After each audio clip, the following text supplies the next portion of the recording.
Hello and welcome to my art spa. My name is Anna and today I'm going to show you a different use for your gel prints. That's right, today I'm not going to make an art journal or mixed media project. I am going to use my gel print to create little boxes for Easter candy to give away to my nieces and nephews, and also because I'm starting a tiny house Airbnb, and I figured this tiny house would be a great gift for people staying at my tiny house.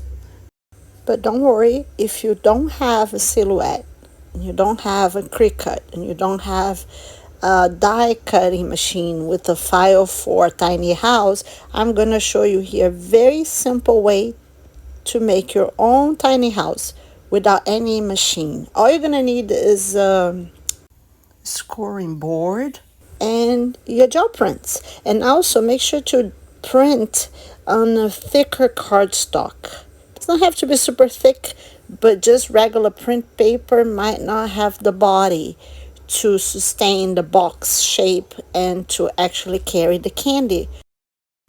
Let me show you how to put together this one and how to decorate it, and then I'll show you how to create a version without having a cutting machine. This print, by the way, is from my last week's video, how to print on a damage with the damaged plate.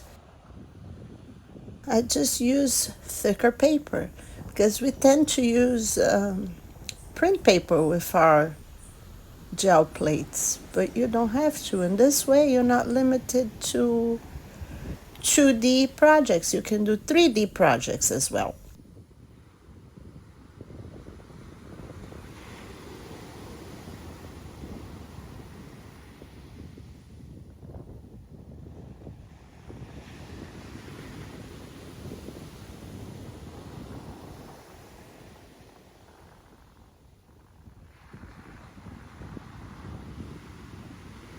Just keep in mind that the process is going to be pretty much the same folding the handmade one as it is here with folding this that I use a machine to cut, because the bottom flaps, they're going to make the bottom of the box. The side flaps are just little flaps so that you can close the box and glue both ends together.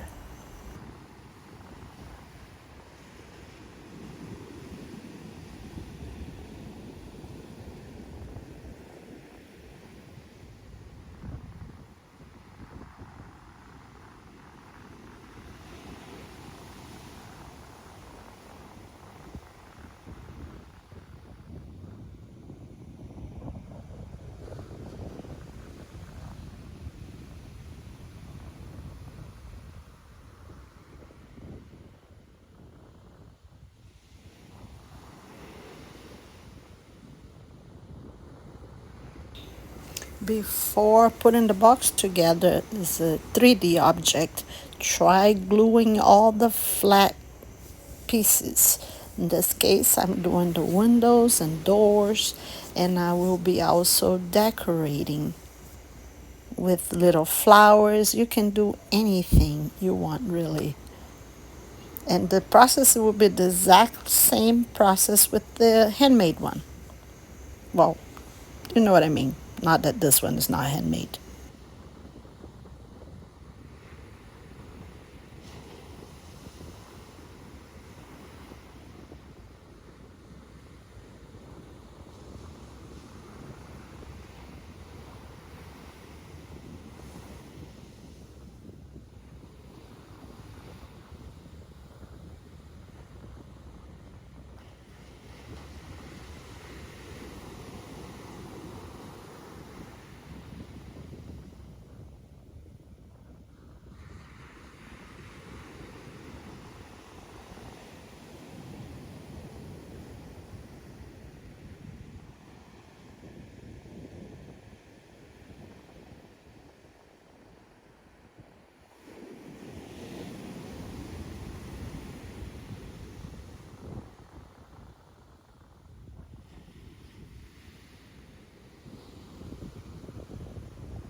Now I have this beautiful piece of gel print that I confess I regret it later.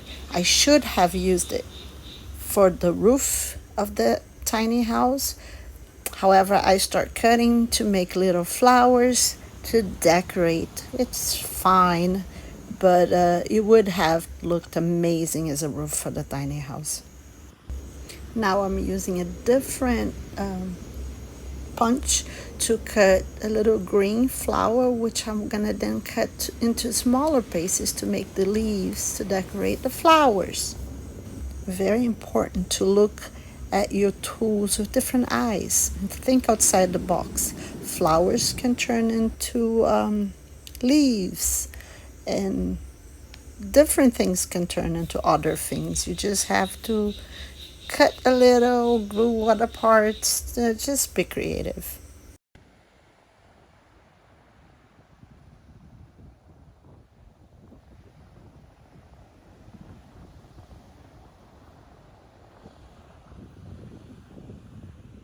Another nice 3D detail I want to add to the flowers. Right in the middle, I'm going to put a pearl, a liquid pearl. I'm going to make a generous dot that's going to look adorable.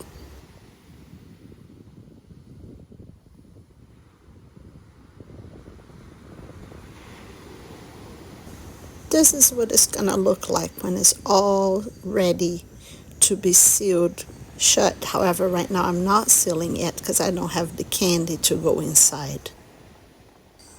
Let me show you really quick how to create the same project if you don't have a cutting machine. Basically, you're going to need a piece of paper 8.5 by 6. Sizes can vary, but this is a good size for a small treat.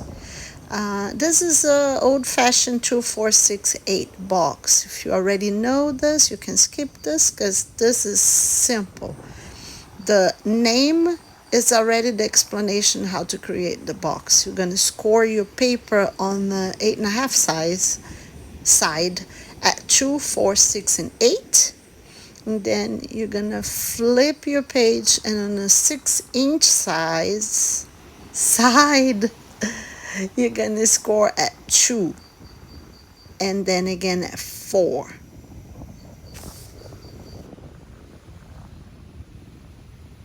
Next step is to cut the tabs that will be the bottom of your box. You're gonna go on a 2, 4, 6, 8 score line, and you're gonna cut up to the 2-inch horizontal score line. The very last one, when you cut that 8-inch, it's gonna have a half-inch tab. You can cut that off. You don't need that at the bottom part. However, you're gonna need the top tabs. That half-inch is how you're gonna be closing the box. And now I'll be creasing my score lines.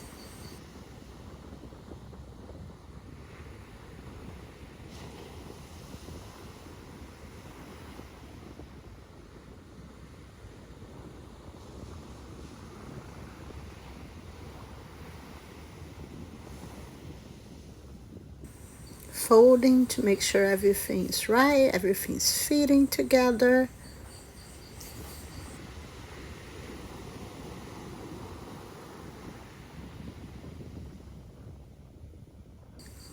Perfect. Now the last score.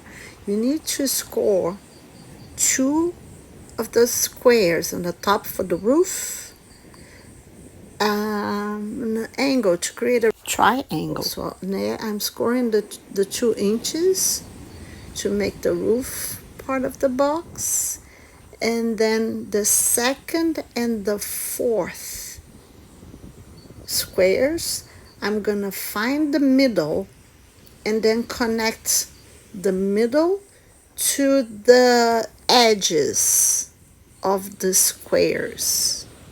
I'll put a drawing here because I don't know if I'm making sense. Actually, I think the video is pretty self-explanatory. Let me zoom in.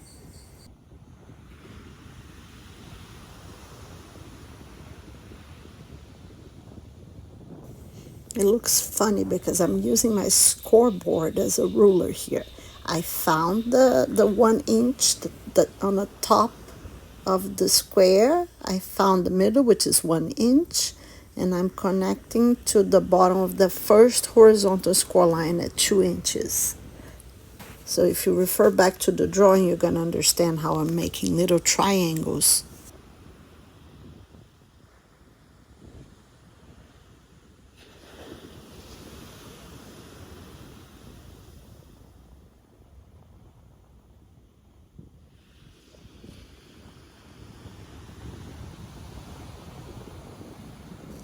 Now I'm just gonna put the box together like I did the other one, and I'm gonna come up with some decorations. I'm gonna use a piece of gel print to make doors and windows, and I'm gonna use a gel pen to draw the details.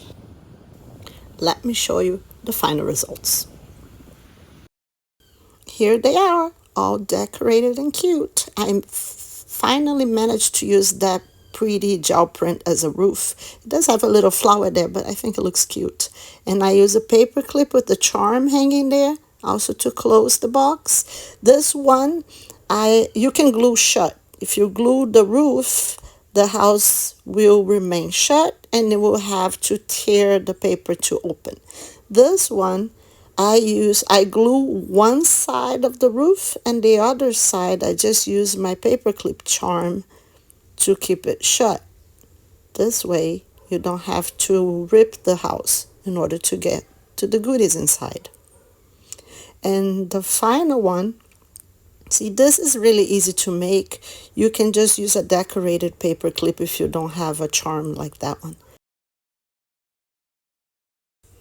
And last but not least, and maybe my favorite way to close the little houses is to glue that one side of the roof with permanent glue and the other half with non-permanent glue. This way you can open and close your house without having to destroy it. And of course, you can still hang a little charm there to make it extra special.